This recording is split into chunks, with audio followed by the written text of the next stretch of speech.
So you've made it. Thank you for coming.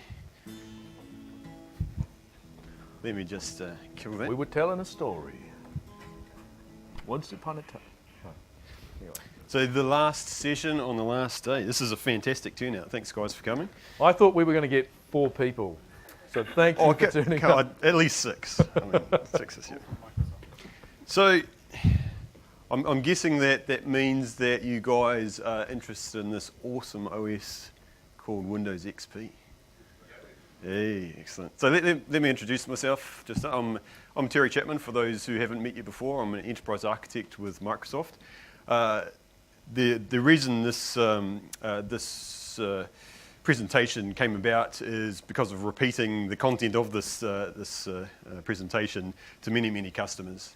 And so that's why we're standing up here today.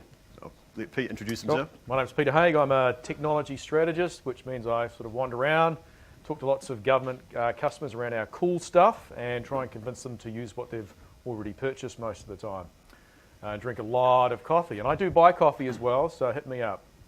But yeah, I'm a generalist, but I do spend a lot of time around the desktop. And of course in government, there's still more XP than there should be. I think we're at about sort of 48 or 50% migrated, I think, at this stage.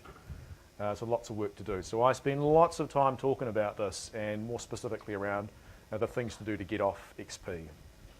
Cool, and you'll notice if I stand next to Pete here, there's a new dress code in Microsoft. It's the goatee and the bald. So yeah. So my one of my new account managers, he said, I think there's a lot of Pete's here. I'm going to start counting Pete's. It's bald guys with goatees and glasses, and I think took him about 10 seconds to spot 5 of me. So anyone who's bald and got a goatee, bring your job application up for Microsoft at the end of the session, and we'll consider it. Right in. Yeah. Excellent. All right. So in order for this to be the most help, and sorry, I'll try to talk to you guys all the way down here as well. I need you guys to help us with some feedback, because we want to make this presentation as relevant as possible to you guys. So we can stand up here and we can talk. We're professional talkers. Or we can, what I prefer to do is let's get some feedback from you guys. We want to make this as interactive as possible. We've got some prizes, because that always loosens the tongues a little bit. And to try and get what you guys are seeing out there, either with your customers or in your own environment, and let's talk to that. So we'll go through our presentation. I've purposely made it so that it's not going to use up the whole hour. We want to leave some time at the end, and we can be agonies and help solve some of your problems, or at least thinking about them. Well, Terry's going to be your aunt, but better looking. I'm not doing that. All right, so let's start off with a show of hands. Who's got XP in their environment? Holy crap. Excellent. Okay. That's a fantastic operating system, isn't it? We love it. Yeah. I mean, Pete and me are the only holdouts in Microsoft still clinging to XP. We love that 5-minute login in the morning. Speak for yourself, awesome. Terry. So, who has got customers who are still on XP, and you're interested in the session of giving a sales pitch to your customers? Okay, cool. While we're exercising our arms, who in here is currently migrating off XP? Who's 50% complete or more? Who's got the majority of their environment still on XP? Okay, cool. What sort of industry? I mean, I don't want to name and shame companies. What someone who put their hand up? What industry? But it does say on your name tags in case. You just cover your name tag as you speak. That's all right. Only us can see. Yeah. Education. Yeah. Where else? Health. Yeah. Yes. Banking. Yeah. Where else? Health. Yeah. Science. Government. Yeah. I mean, there's a broad range, right from government through to commercial. So and that's typical to what we see for sure.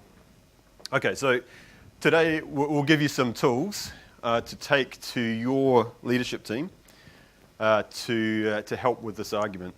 Now we find that I had a conversation with a customer about a month ago, And I was brought in there to don't go to sleep. Rude lady. I was brought in there to start the conversation about migrating off XP. So I went in there and said, okay, great, what do we got?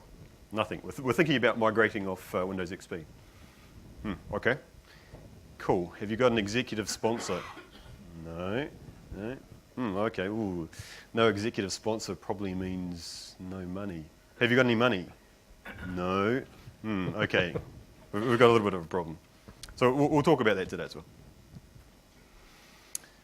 All right, 2001. That was a good year. Can you guys remember where you were in 2001? Good stuff up here. Remember Compaq and HP were busy merging. I think I was working at Compaq at the time. I was busy rolling out Windows XP at the time. Dave Dobbin came in. Australia won the Tri-Nations, unfortunately. George Bush was in. Wikipedia started. Can you imagine life before Wikipedia? And most importantly, everyone was hoping episode 2 was going to be better than episode 1. Yeah. And we still had the Walkman. Okay, and it was a stellar year for technology as well. I mean, it's you guys recognise this?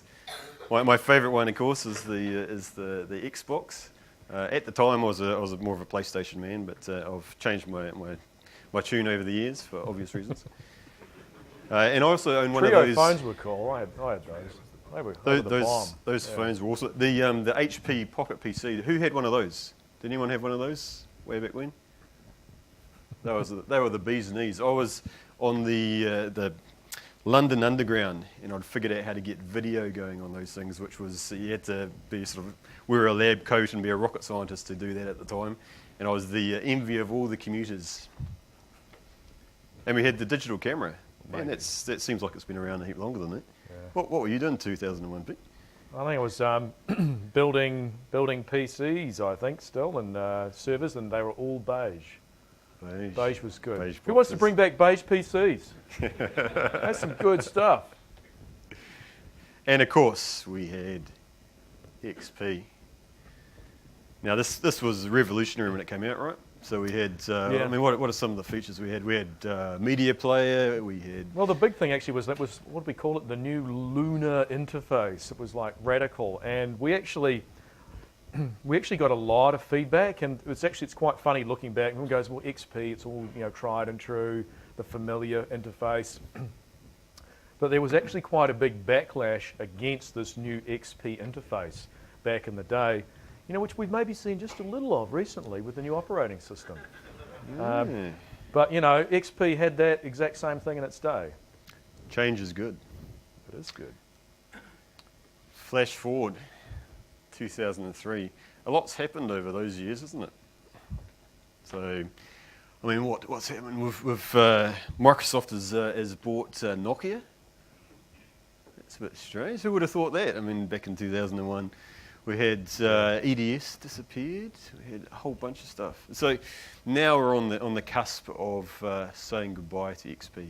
Well, we'd like to say goodbye to XP. So. This is the blinding flash of the obvious, Bifto. If you didn't know this, then you've probably been living under a rock for a little bit. April 8th, 2014, XP will no longer be supported. So it's been a long road. I think it's a good opportunity for a question. Who can tell us what that means in terms of the actual support implications from Microsoft? When you answer, you have to say, Cloud OS. Right, and then give your answer, okay? Because we've got Cloud OS shirts to give away. What's going to happen in April 2014? We've got a taker? No, you have to. Come on, you have to do it. Cloud OS. Cloud OS. Because updates will be in the cloud. Right, so no updates. Cool. Can you call Microsoft for help with XP? We'll give you a hint here. Not well. We'll get on to that, but yeah, that's probably close enough. End of support. That should do. Oh, sorry. Cheers. All right, and you'll see the convenient "You are here" sign so that you can see where you are on the map. We're pretty close to that destination, but I figure you already know that, right? So what? Why would we bother moving? Pete, why are we going? That's fine. That's okay. You can watch cat videos on XP, it's all good. Yeah. Well, XP's awesome. I mean, you've had 12 years almost of return on investment. I mean, that's an awesome investment for return. Why would you want to change? I don't know. I don't know. What do you reckon? Cloud OS. Who said that? Hey, yeah. Who was that? Has he got to, Yeah, that's who was it? Got to give us a real answer as well, and we'll give you a T-shirt. What do we got? What do you want to? What do you want to change? Why would you need to change? Why is that important? Security, yeah, that's a big one. I'm getting better. All right, so, and that's pretty much what we're here to talk to today. So, come April 2014, well, come now actually, we have 3 choices. So, and 2 of them you're probably not going to like. Okay, so behind door number 1, stick with XP. Who's planning to do that? Why are you here?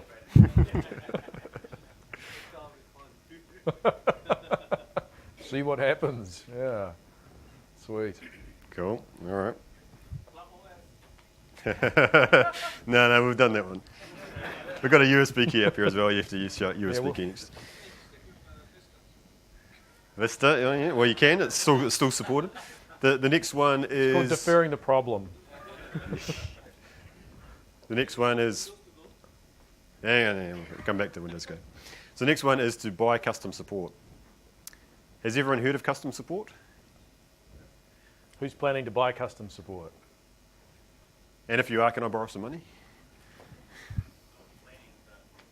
Yeah, and to be fair, some organisations are going to have no choice. There is going to be regulation about that. I'm actually going to cover these in a little bit more depth with Pete as we go on.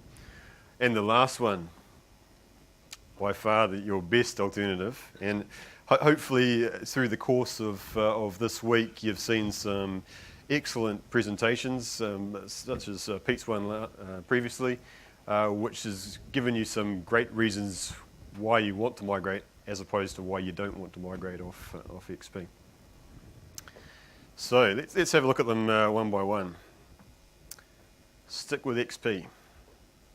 It is an option, and to be fair, as an enterprise architect, when I go into customers, one of my jobs is to help prioritise projects, and that might be to sync the $2 million the company has into that project over there, which is going to generate business value, instead of getting rid of XP. So that might be actually a valid business decision. And some of you in here may actually find that that's what you'll do. You'll weigh up the risks that we're going to go through today and say, well, that money is better spent on something else. As long as you go into that conversation, as long as you go into that scenario armed with the right facts, then and your executive team is aware of the risks, then that might be the right call.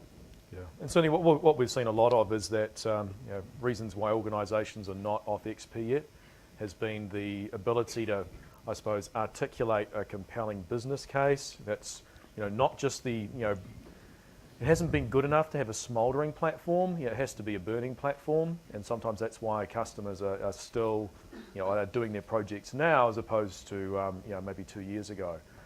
But it does mean that a lot of you are in a position where you're doing late run projects. You've got massive time pressure, and your organisations, your managers' managers could end up in very, very sticky positions with some pretty big burdens on them come this sort of time next year when there's been some horrific security incidents.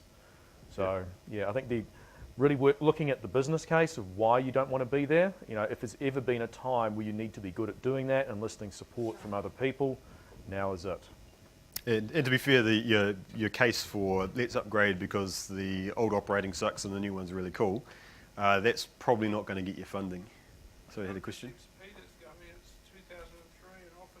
Yep, so the statement was Office 2003 is going, and what we've traditionally seen is that the version of Office is linked quite heavily with the version of the operating system. So, and sort of quite old school, you'd get rid of the hardware, you'd put new hardware in, you'd have a new operating system and the new version of Office.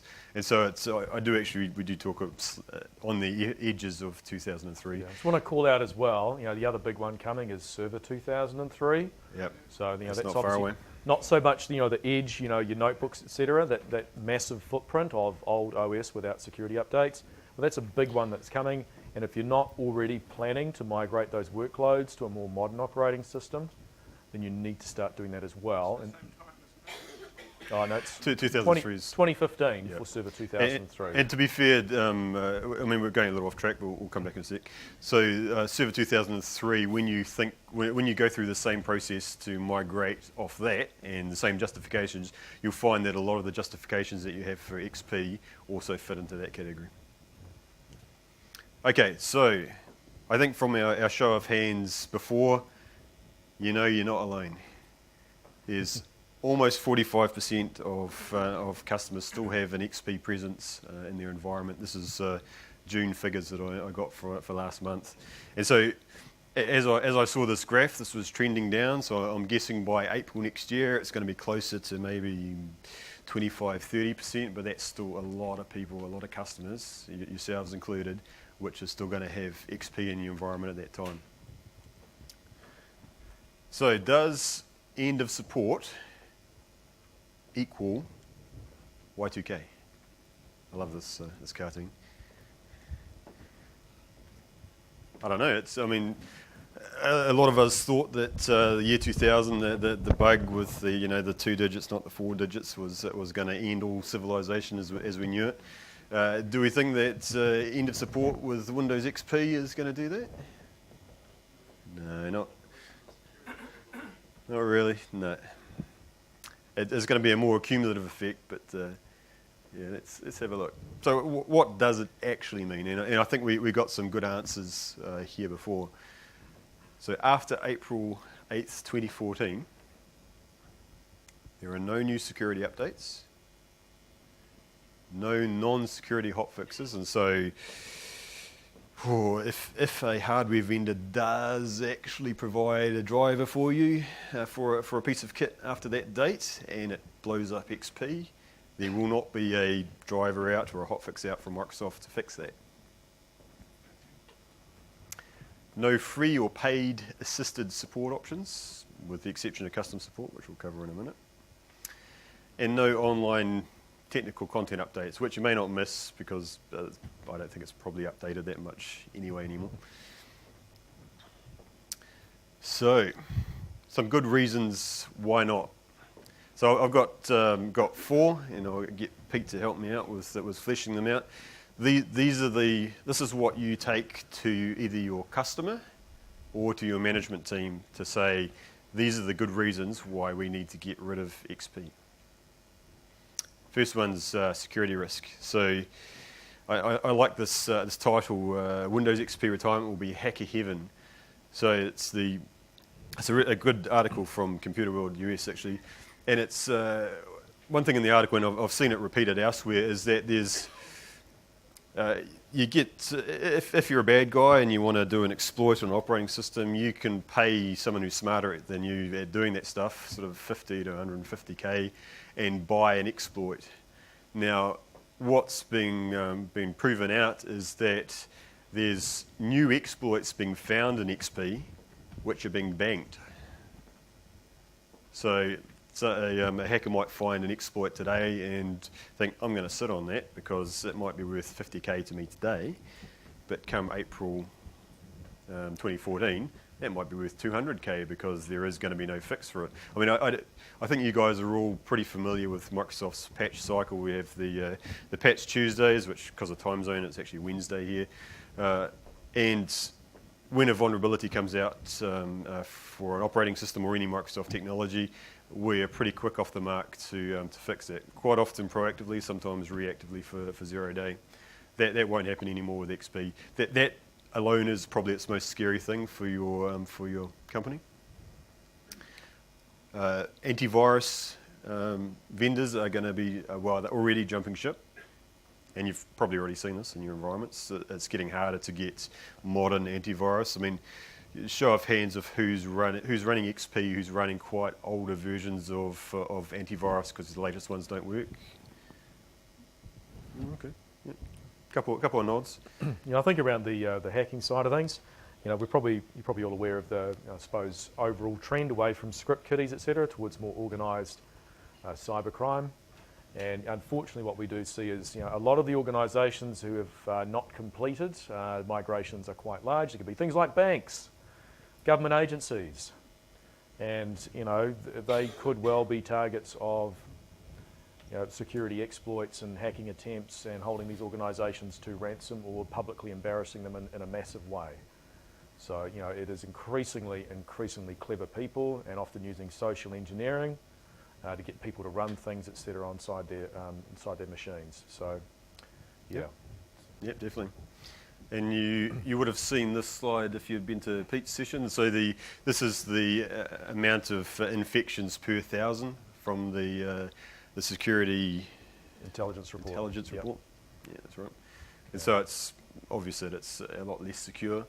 And there's also this one, which I love this one. This is actually quite cool, and I know it's quite hard to see, but what it's actually pointing out is that if you have a patched Windows XP machine with an active antivirus, you're still almost twice as likely to get a virus as a Windows 8 machine without any antivirus. Something else to probably mention is, as we patch Windows 8, that vulnerability may exist in XP, which means that will actually be publishing out exploits that will exist in XP, perhaps in the later ones. Yep. So the statement was that as we release exploits for newer versions of operating systems, like we release fixes, Terry. What did I say? Exploits. Exploits. Oh yes. Yeah. Sorry. We're not. Release the fix first. We're not Sony yet. So as we release fixes for exploits, sometimes those are also applicable for older operating systems. And they won't be released, of course. Yeah. Who in here, raise a hand, was working in IT in 2001? Or a fair few old folks like myself and Pete. Did anyone help clean up Melissa or Love Letter? Yeah, me too. Back then, the security landscape was far different, and a lot of it was social engineering. At the time, I was doing some security work, and went into a company. I was asked to do some penetration testing, and I sat down with the IT manager, and the IT manager was quite cocky of, no, we're all secure, it's all good here. And so I asked to borrow a phone and a laptop, and at the time I rang the service desk and did some sob story about how I'd just been hired by the managing director, and I was just about to get fired because I hadn't been set up an account, and it was a stressful day. And I managed to get the service desk person to create me an account, and then I logged on with that account and enumerated service accounts and found a weak one, and bang, within about 5 minutes I was on the environment as an admin. And back then, those were fairly common sort of exploits and quite easy to do. Freaked out the IT manager at the time, but it made a good point. Now we're looking at a lot different story, right? Yeah, if you actually think about it, you've probably all received a call from the Windows maintenance department. Oh, I've got some of those. Yeah, right. I've had 2 of those. I've had must be 30 to 35 calls for some reason. They don't seem to believe me when they say, I'm actually from Microsoft. But anyway. Well, I look like I'm from Microsoft, right? But they can't see it on the phone. But that's another social engineering thing, right? And there's been a lot of people sucked in by that, or else they wouldn't keep calling. And those people are your users, right? So just think about that. Yep. And there's a lot of hacking today. It's worth bearing in mind that it's motivated by crime as opposed to some script kiddie who wants to have fun by taking down a few 100,000 computers. Most hacking today is a result of trying to make money off you. Okay, this is the one that scares me. XP zero-day vulnerabilities. Everyone know what a zero-day vulnerability is? That's when an exploit is released and the vendor, Microsoft or anyone else, hasn't yet got a patch for it. And so 0 day is you have the vulnerability, and then it's the time until the patch is released that vulnerability is no longer a 0 day. In XP, they will have 0 day vulnerabilities forever after April. Scary stuff, eh? Software and hardware support. Now, I think this, from an admin perspective, you guys will be pretty familiar with this. It's getting harder and harder to find drivers that run on XP for all your favourite hardware. You get brand new hardware in. It doesn't run Office 2013. It doesn't run Photoshop. It doesn't run a whole bunch of stuff. Thank God for TradeMe, eh? Oh yeah. Like good machines for XP. Who? Actually, this one's worth the prize because I like this one. Who has an NT4 workstation or NT4 server in their environment? First hand That's not the question. Up the back. Where they've had to go into TradeMe to buy hardware in order to keep running it. Dude, what do you have to say? What? No.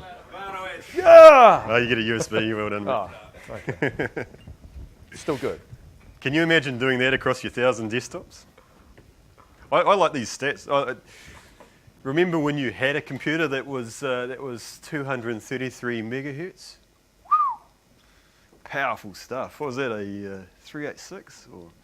Yeah, I can still remember $100 a meg and 16. No, I had a Turbo AT. That was good. Yeah. 1.5 gigabytes. At the time, we thought would never use that much, right? I don't know about you guys. All right, so hardware and software support, specifically around the drivers. So, and I probably don't need to tell this to you guys because you're already finding this. And so, trying to find stuff that works on the new hardware is going to get increasingly difficult. I showed one of the logos was Office 2013 or Office Pro Plus, if it's coming from the cloud, and that doesn't run on XP. Okay, and support costs, and Pete alluded to this in his previous session, and I won't read this all out, but you've seen the stats that a legacy operating system, and I guess we've probably borne it out from the fact that if you've got to chase around doing drivers and fixing things, it's going to take more time and more effort. There's going to be a lot more instability. There's going to be a lot more productivity loss. The one that I'll call out is this one. So this is direct costs, which came from IDC white paper. So $870 per PC per year for XP and $168 for Windows 7. And I'm suspecting similar or less for Windows 8. Yeah, I mean the main determinant of TCO is the quality of your management, but the operating system can play an important role. And part of certainly what we see is that most organisations, when they're doing an OS modernisation project, will take the opportunity to modernise all the tools and processes at the same time. So, when you do the modernisation project, you end up in a better TCO place, kind of regardless of the operating system you're actually deploying. Yep. But when you do both, you get gains in both areas. So it's maturity. So if it takes you 4 hours to deploy a computer, it's going to be a lot more expensive as if you've got that automated and it goes out in 20 minutes.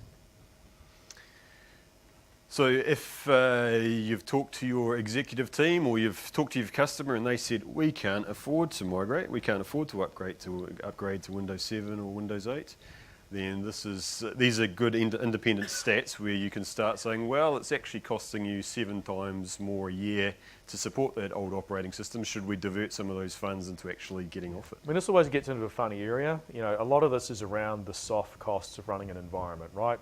This is, you've got support dudes running around, plugging stuff in, etc. And oftentimes an IT manager or executive will say, well, look, we could do this, but these are soft costs. I mean, can I actually get rid of a whole bunch of people? I'm not going to do that. It's just hard enough trying to get anything done at the moment, any new projects, that I'm not going to realise these cost savings. They're not real. They're soft. They're fluffy. And speaking of soft and fluffy, Yeah. employee technology experience, which is kind of soft and fluffy, but it's quite relevant. So this is what your end users see of XP. So they at home with their lovely Lenovo Yoga tablet. Yeah. Awesome device if you haven't had a play. So I just want to call out, a lot of the time, if you've got a support relationship with a system integrator or partner, often the contracts will have been based upon the cost to them of running your crappy old XP environment. So this is an opportunity when you look at, if you're going to modernise your environment and you have got more direct costs when you're contracting out, there's an opportunity here to say, look, we want to modernise with you. It's going to put us in a better place for you to look after us in a much more cost-efficient fashion. So it can end up with potentially a win-win. And you can get some free stuff. You go to I've seen it. You go to your vendor and say, hey, we're thinking about modernising our fleet. Can you give us some modern stuff to play with? It's cool. And so you guys would have seen this. So if you go into work and you sit down at XP, you might not have your classic CRT screen, hopefully by now. Or who does? Anyone? You got CRT. Excellent. I got one of those big 21-inch ones at home, which I've been meaning to take to the dump. Cool. It's beige retro. I like it. Fantastic. Yeah. So, but it's the experience, right? So, do your employees, if you've got XP at your environments, is it a good reason for them to stay because they're working on old tools? It's all about retention. It's also retention for you guys, right? I mean, I was talking to a colleague the other day who's working in one of our customers, and he was thinking on whether he should move on or stay with the company. And his primary reason was that they were operating old technology and he felt his skills were falling behind and he wanted to move to a company which had modern tools.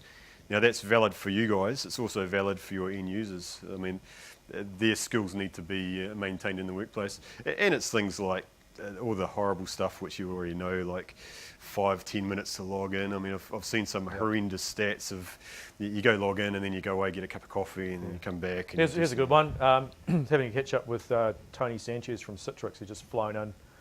And he decided it was really going to be a really cool idea to bring some honey from Queensland over to New Zealand, and that would be fine with customs. Apparently it wasn't. Drugs okay? Yeah. So anyway, food produce, no. So what happened was customs said, Tony, please step over this way. We'll need about 15 minutes to look at, to sort out the paperwork. And he said, 15 minutes seems like a long time. Is it a lot of paper? Well, not really. No, it's an online form. The guy said, well, it takes 10 minutes to log on. And Tony said, nah, with an American accent. And then he said, do you mind if I watch? I said, I suppose. Anyway, so I went through and had a look, and it was a VDI session, fired up, doing something new and innovative there, kind of. Boom, XP, sweet. And that's where the 10-minute login was happening. Yeah. All right, so for the last prize, and for anyone who's been to any Windows 8 or 8.1 sessions at all this week should be able to answer this. I need someone, raise your hand first before we call it out, someone who give me 3 reasons why 8.1 would be a better end user experience than XP. Yes, sir. Start button.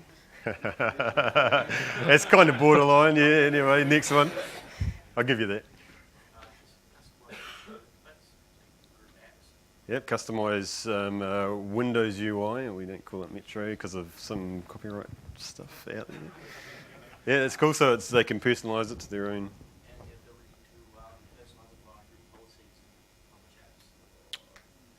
Yep. What do you think? Well, it's kind of 8.1 is better there than 8. But what about this? Needs to be stuff that end users are going to care about and go. Yeah. Give us a if you're an end user, what's the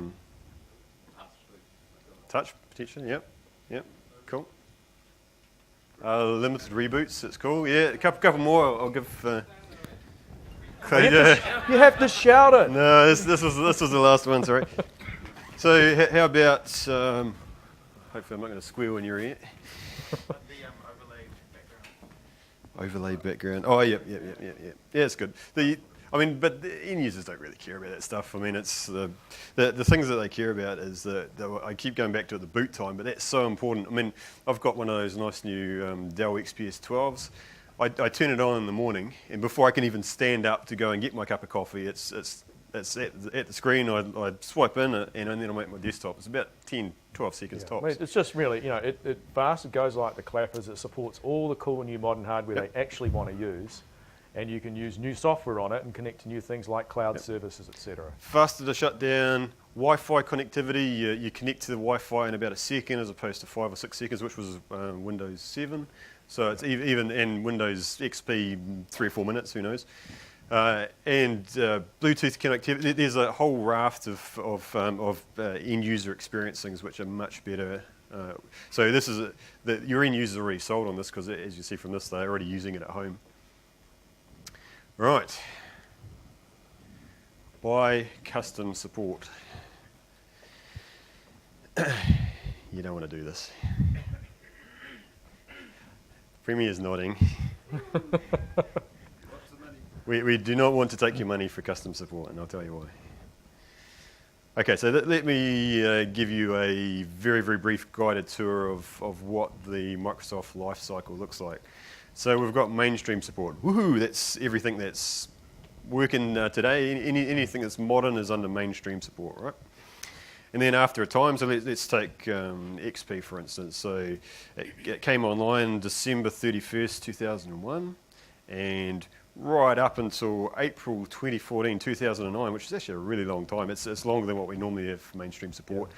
You had all those cool things, so paid support, security, blah, blah, design changes, online support. You can read it on the slide. Then come April 14, we go into something called extended support. Now, you'll probably have other products in your environments, like Exchange 2007, I think is probably an example. Correct me if I'm wrong. That are extended support at the moment. Yeah, that'll be extended, yep. Yeah, and so you still get your paid support, you still get your security patches, you're not getting any feature updates, you do get some online support, right? And then you go to, well, that's at the end of that, which is, we're talking about XP at the moment, it's April 2014, right? Or the 8th of April. And I think it's just good to reflect on. I mean, we do offer really long support life cycles on our stuff. You get 10 years of support out of the CAM with our products. 5 years mainstream, 5 years extended. XP, I know you probably don't realise it, we've actually gone over. Yeah, we extended that. Yeah, gone over the normal How lifespan. So in theory, you should have already been off, a couple of years. How long do Apple support iOS for? Oh.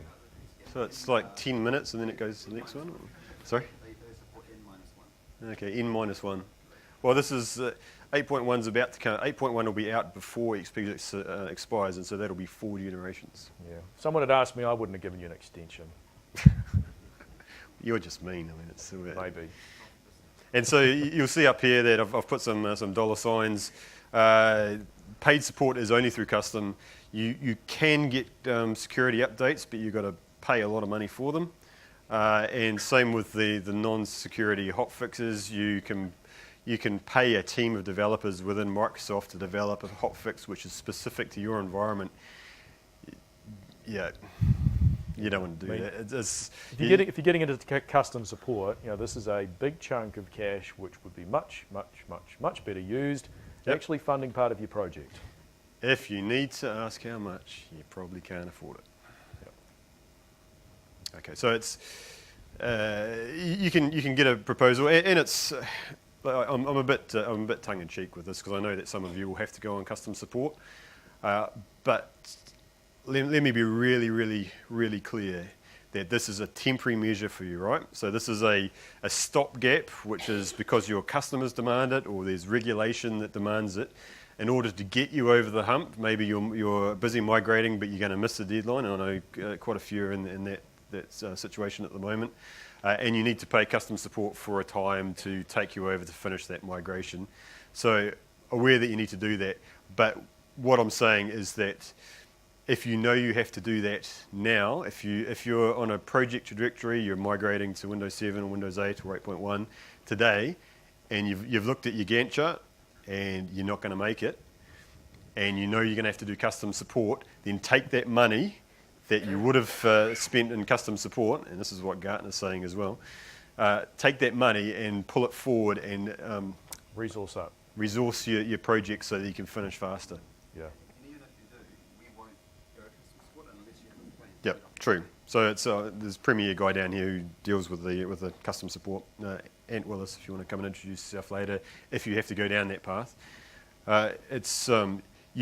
What Ant mentioned is that you can't actually go custom support unless you have a plan in action to get off XP. Okay, so enough of... Just around, the other thing is the cost model. It's not like that. Oh, yeah. It's like that. Yep. Right. Yep, it is eye-watering. And if you come in at the end of the session, I'll whisper in your ear what it is, because we're supposed to provide it on quotes. Right. Ant can help out as well. Okay, so before we move on to the next one, which is by far the preferred option, do we have any questions about anything we've covered so far? Because we're going to talk about all the good stuff in Windows and how to do it and your deployment. You don't approach. have to shout Cloud OS anymore either. Yeah, no, we're out of toys. The current fixes won't be available, will they, after April? The current fixes will be. So the question was, will the current fixes be available? Yes, they will be. Okay. But there'll be no updates, and so, but that doesn't help you for 0-day vulnerabilities. I did download, for example, SQL service pack. You should potentially be able to download fixes that are coming out up until that date. You should be able to download them from Microsoft, but there are no guarantees. They might be there, they might not be there. Okay. Any other questions before we move on to down the back? Why was XP support extended? Any ideas? That wasn't going to be my answer, but that is actually quite a good one. Yeah. I actually don't know, but I think there may have been an extremely large American government organisation who may have had something to do with it, but Yeah, and it's just feedback. my speculation. I don't know. I mean, if I had to speculate, because nobody tells me anything about these things in Microsoft, it would be because of backlash and feedback from customers. In the same way that we've responded to not having a start button by putting a start button back. So it's in showing that at least we do listen to our customers, what motivates you, and we can act accordingly. Yeah, but don't ever expect that to be done again. Start buttons. Just to be clear. I never missed the start button when it went, but hey. Yeah. What would be the length of a custom support agreement? If you're still on a custom support agreement after 3 years, then you're printing money yourself and you're probably not worried about it. And have you got... So we still provide custom support for Windows NT, to give you an idea. If you have, that's a lot of money. Yep. But we do provide it as long as we for it. So yeah, it goes up each year. There's a per device charge and a minimum number of devices. And so year 1 it's this, year 2 it's that, year 3 it's that. Yeah, it's saying it doubles every year. Yep. And year 3 is even more than double. Okay. Any other questions on XP? We're going to save some time at the end to go back because we want to hear some examples. This next stage is going to be talking about Windows 8, how we do it. And so this is, you can compare what you're doing, and then you can compare how we do it, and then you can come and have a chat to us or to your partners about how you can help do this faster. So you have decided to migrate. You have gone through what I call the 5 stages of XP-lessness. I'll say that fast. So there has been denial. There's too many people in it. They'll never move. Microsoft will extend support again. Yeah, of course. There's anger. Why are we being forced to upgrade? This is not fair. Bargaining. Well, we are the largest whatever. I'm sure they'll make an exception.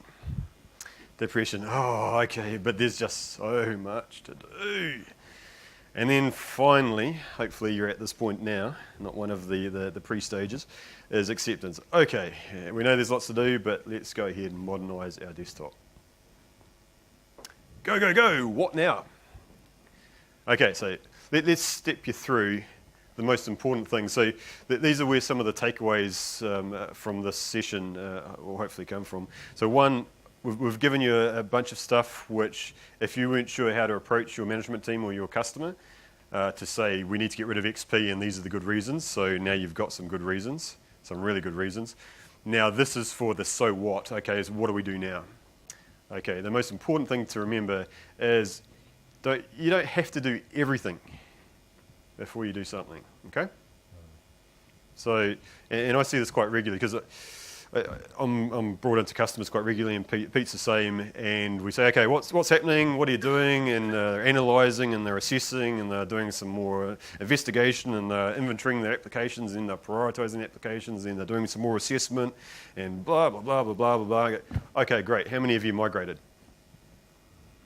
That many. We often see sort of 3 to 6 months of kind of not much being done. Yep. Yeah. And it's, let me be clear, it's you have to plan these things. So there's I'm not saying you don't plan, I'm saying you don't get into an analysis overlap where it's all you're doing is thinking how bad things are. It's often those early stages where you haven't actually secured any funding from your big cheeses. Mm-hmm. And so you're just trying to squeeze in a little bit of kind of stuff to kind of think about this and look at a few things, while you don't actually have any resource on it. Yeah. And it makes it quite tricky. I talked to a customer the other month, which this was the case, where they just wanted to, they had scratched around down the back of the couch and they'd found 20k to go and do some investigation on moving off XP. And so that's all they had, so they wanted to go and do that. And so all they could really do was analyse, but the outcome of that needed to be, it's going to cost this much. And so for that customer, I say, how many desktops do you have? Okay, what's your application portfolio look like?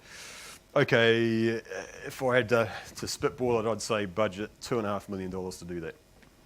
At which time they fell off their chairs. So it's not the operating system which costs that, it's the weight of 10 years of not looking after your application portfolio which costs all of that money.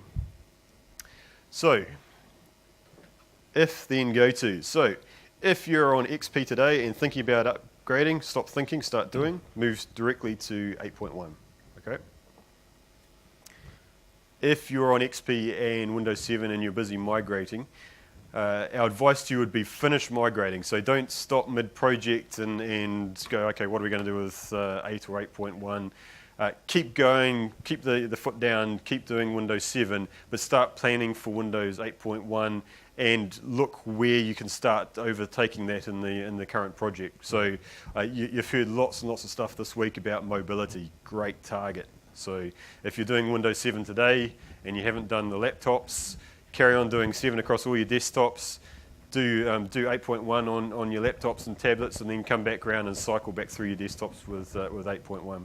Yeah. Hopefully, I mean, once you've done 7, if you've done it properly, then it shouldn't be a big job to move to 8, because remember the hardest thing about going to 7, or if you're still going to 7, you already know, is your application portfolio, the app compat and the packaging and stuff. So once you've nailed that, then you're all good. And we'll talk about that. It really is a key point. You know, as much as we at Microsoft get extremely excited about all the new stuff all the time, it's really a case of if you've got a project in train, you know, and you should have a disciplined, hard case project manager on that to make sure the results actually happen, is not to let that project get distracted with the new stuff. You need to have a parallel stream, a bit of an innovation stream, do a POC or something on the side, some easy stuff. You know, you can do 8.1 tablets managed through an MDM solution, like Intune, for example, without disrupting your core project. You know, just at this stage, just get the hell on with it and get it finished. And really so I wanted to leave a bit of time at the end for questions, because we want to hear back from you guys. And we're going to be around after the session. Come up to us and have a chat to us. We're going to go down to the drinks and come and bow us up and ask us questions. So what do you do and when? This is your desktop project's not sequential. If you do your desktop project sequential, it'll take you 5 years to do it. So workforce analysis and design. We'll talk a little bit about more of these shortly. And at this late stage, we are in September, you probably don't have a lot of time to spend on this, to be fair. Application strategy and remediation, by far the hardest thing you'll do with migrating your desktop. Image creation, which is what we tend to think about when we think about upgrading a desktop. Actually, that's the easiest bit. That's a doddle, right? Personalisation, we've talked about personalisation in some of the sessions. This is important, we'll go into it. This is where you start getting real benefits for your end users. And then, of course, you've got the infrastructure preparation, and then go. Yeah, infrastructure prep seems to have quite a big bearing on the duration of your project. If you've got stuff like, oh, well, we're changing our Exchange at the same time, and we've got to change our Active Directory underneath at the same time. We're going to change the management tools at the same time. All this sort of stuff, a lot of this prep needs to get done first. Yep. And that, looking at a recent project that's in play, that's sort of, 6 months worth of stuff that you need to get done. The other thing which needs to go right back at the start of this, before any of these, is business case Funding. and Muller. You need to get the This funding. is assuming you've got the funding, of course. None of this is going to happen properly, and it certainly isn't going to happen at the right speed. Yep. And I just come back to it again, is getting the business to acknowledge the requirement to do this and fund it, and not just say, oh, it's just hygiene stuff, guys. You can just do it BAU, right? Not really. Yeah. And I just want to reiterate, at the moment, what I'm seeing in government is there is so many projects on the go, and they are big projects, and they're often outsourced, as I'm seeing that a lot of the very good resources are getting hoovered up into these massive programs of work, which are pretty cool and exciting stuff. And making sure you've got a really sound resourcing strategy is critical, absolutely critical. There's just so much demand all at once in this area. The other thing is, if you are good at this, well, there's some good money to be made in the market, because these are totally topical skills.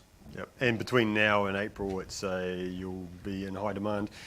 This slide, its main intention is to show you that don't do things sequentially. There's things that you can do in parallel. So the things like, say, image creation, you don't necessarily need to wait until you've done all your application remediation before you do that stuff. And I'll show you quite a useful tool that the enterprise architects and others use to find out what's critical, what's not, what's critical path, what's not. Yeah, I just want to call out that some nice things to do, which can be a really good head start, is through software assurance benefit deployment planning services, and through Premier, you've got the ability to do quite short, sharp POCs, which cover a lot of material very quickly, and it just helps you get your head around a whole lot of things. And they often sort of, out the bottom of that falls a gold image. So it's a great way of getting started with the process. And it's normally free through your software assurance planning days. Yep, use it. It's gold. In fact, every customer, I'm a paid resource in Microsoft. I'm a mercenary. You hire me for my time. The first thing I do when I go into a customer is I have a look at what they've got with software assurance and go, oh, you've got all this free stuff for this planning, which you can use with partners and with MCS. This is how Microsoft thinks of the desktop, the modern desktop. So I'm not going to go into great detail because that's a whole session in itself, really. And this is we love this stuff, and we think it's totally necessary to get your end user computing strategy done right.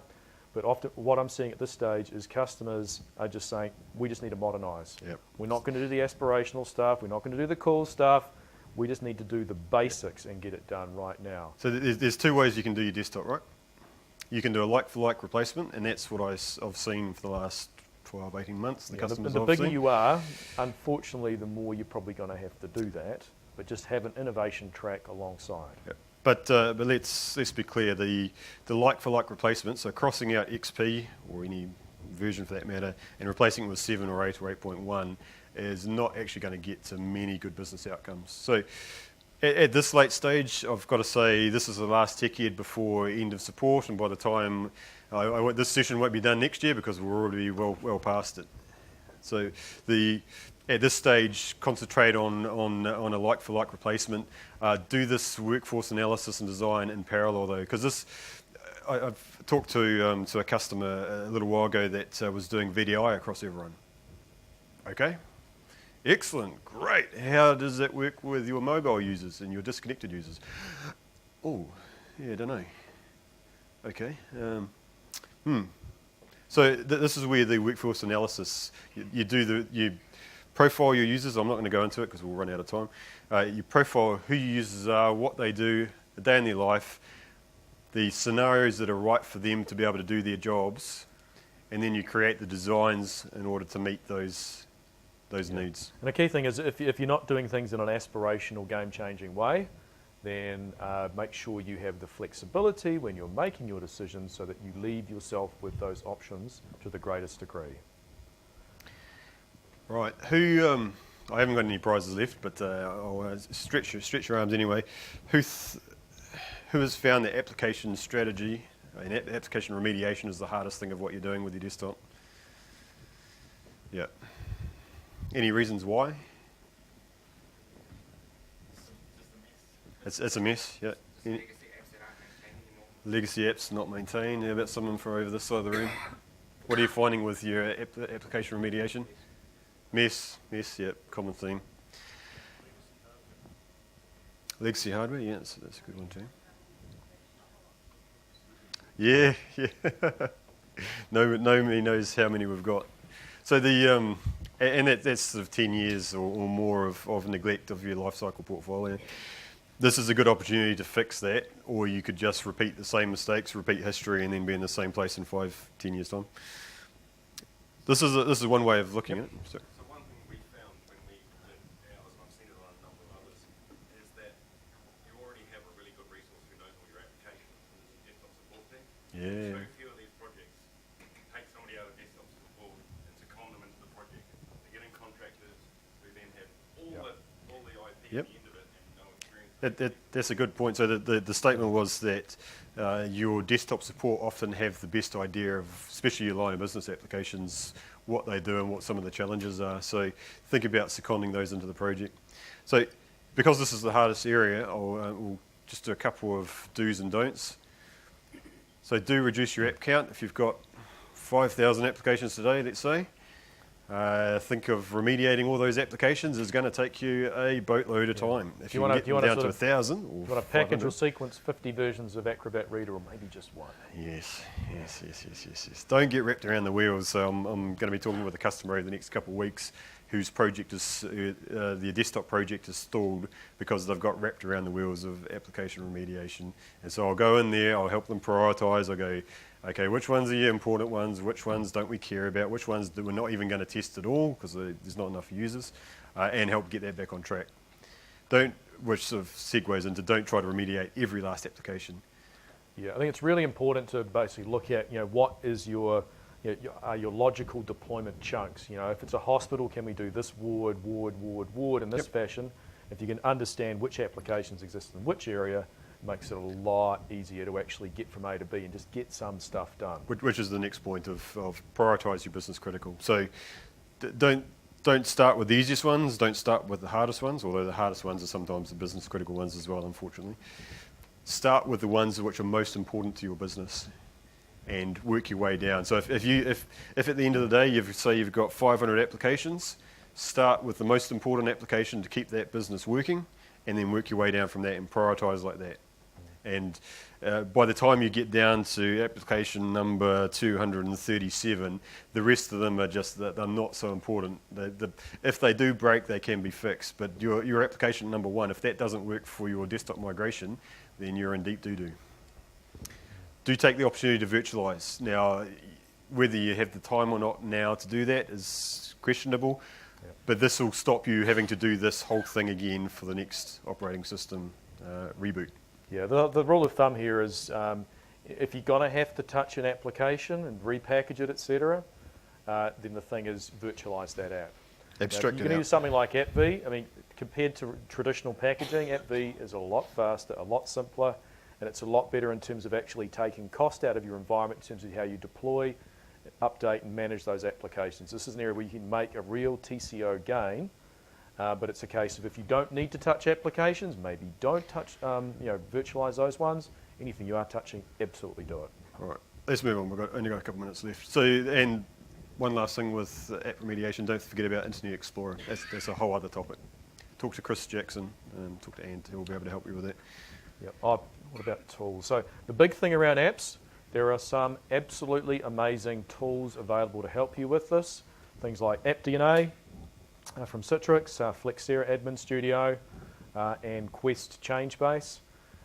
These tools will basically, look at your applications, get in there, do really, really gnarly investigation of how those applications work, what DLLs they reference, etc., and then come back and give you a RAG analysis, red, amber, green, across your application estate and say, you've got 500 which are fine, they're just going to work, right? You've got 200 which are, need little fixes, and you've got 30 which just stink and aren't going to work. Yeah. And it gives you a rapid way of identifying what's going to trip you up, and you might go, oh, crap, that's the application that 75% of our users actually use. So these applications, they can be a little expensive, but if you compare it with having a warm body doing all that testing, they're actually not that expensive. They inject speed and automation and expertise, which is often quite hard to get. Cool. So let's just whip through image creation. I'm not going to go through that because I think anyone who's desktop engineer will know this far better than me. Personalization, so this is portability. Now, I'm not going to go too far into this because you would have seen it from other presentations, but giving a consistent experience across multiple devices is really important, really key for your end user Kill experience. roaming profiles if you use them. Roaming profiles, dead, gone. They're a pain in the backside. Infrastructure preparation. Now, this is a pretty eye chart. I'll show you even better one. This is a heat map, and you can download the presentation and use this heat map in your environment as a litmus test of what do I need to change, what's a project already in flight. I use this all the time. If I go into a customer cold, I'll walk through this in a workshop and go, okay, what's going on, what projects have you got underway, oh, do you know that you've missed these 3 or 4 things which are critical to this outcome. So, wrapping up, our key takeaways for today. End of support. You already knew that, of course. The world won't end, but your career could. Something bad happens.